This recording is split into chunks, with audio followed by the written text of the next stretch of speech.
Have you noticed how something as simple as going to the gym, joining a sports team, or using a locker room has become a source of controversy in our schools? What's happening now could change how your children experience sports and school, and it's sparking nationwide debate. Welcome back to She's Right. I'm Lana, and today we're diving into a topic that's making headlines in communities across the country: locker room access, athletic eligibility, and how gender policies are reshaping fairness in our schools and school sports. This isn't just theory, it impacts real students, real parents, and the values we expect schools to uphold. Before we jump into it, do me a favor.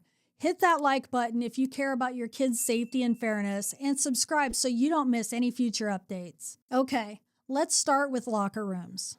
These were spaces where students could change in privacy without concerns for outside agendas.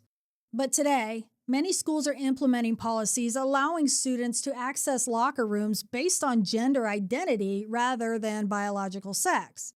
Parents are understandably concerned about privacy and comfort, and schools say the goal is inclusion.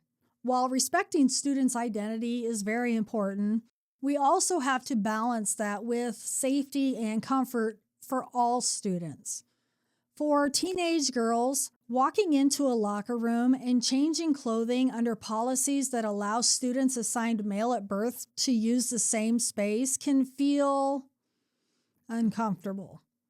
And the same is true for boys. This isn't about judging individuals, it's about creating policies that respect everyone's privacy, everyone's rights.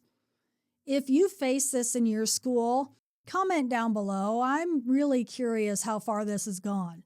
Let's share experiences and insights because this conversation isn't happening enough publicly. Now let's talk about sports.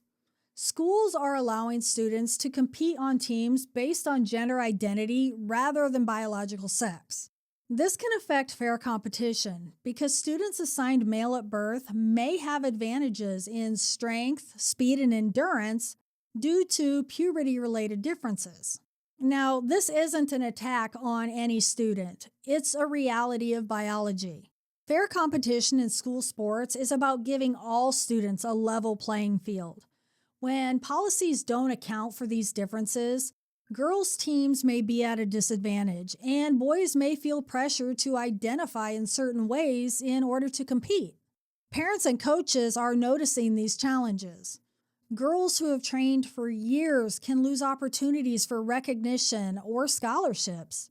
And boys may feel caught in a complicated system that doesn't fully recognize biology or fairness. Share your thoughts. Have these policies affected your local sports teams? Comment below so we can discuss real-world impacts. Okay, let's break this down even further. Students assigned male at birth competing on girls' teams can face public scrutiny and pressure, while girls can feel their opportunities for fair competition are reduced or nullified. Meanwhile, parents often feel powerless, unsure how to advocate for privacy and fairness without clashing with school policies or facing backlash from the left. And schools are tasked with balancing inclusion with safety and fairness, but the rapid changes in policy leave parents navigating unfamiliar territory. Students, coaches, and families are being asked to adjust constantly. That uncertainty can be really stressful. If you're a parent or coach, comment below with your experiences. Your stories help shine a light on what's really happening in our schools. Gender policies aren't just affecting sports or locker rooms. They're shaping school culture overall. Teachers are being instructed to use preferred pronouns. Lessons about biological sex are being reframed, and students are encouraged to explore their identity at younger and younger ages. This can be positive in fostering understanding and empathy, but it can also be confusing for students and challenging for parents. Schools must navigate these issues carefully, balancing respect, inclusivity, and educational priorities. Parents, here's the bottom line. You have a role in advocating for your children's privacy, fairness, and comfort. This is about policies, not personal attacks, and it's essential to stay informed. So, what can parents do? First, stay informed. Read school policies and attend school board meetings.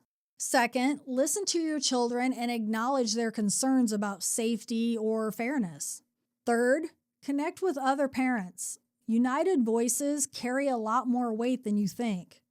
And finally, question the policies respectfully. Ask for transparency. Seek a balance between inclusion and fair competition, because schools are more likely to listen when parents present solutions and show evidence. So here's the bottom line. Locker room access and athletic eligibility are more than policies. They're about fairness, safety, and parental guidance. Gender policies aim to be inclusive, but they can unintentionally create challenges in competition and privacy. Parents, students, coaches, stay informed, speak up, and advocate for fair solutions. And if you think this conversation is over, think again.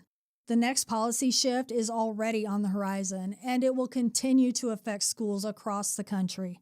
Hit subscribe, turn on notifications, and check out the next video where we continue exploring fairness, privacy, and student rights in our schools. See you next time. Bye.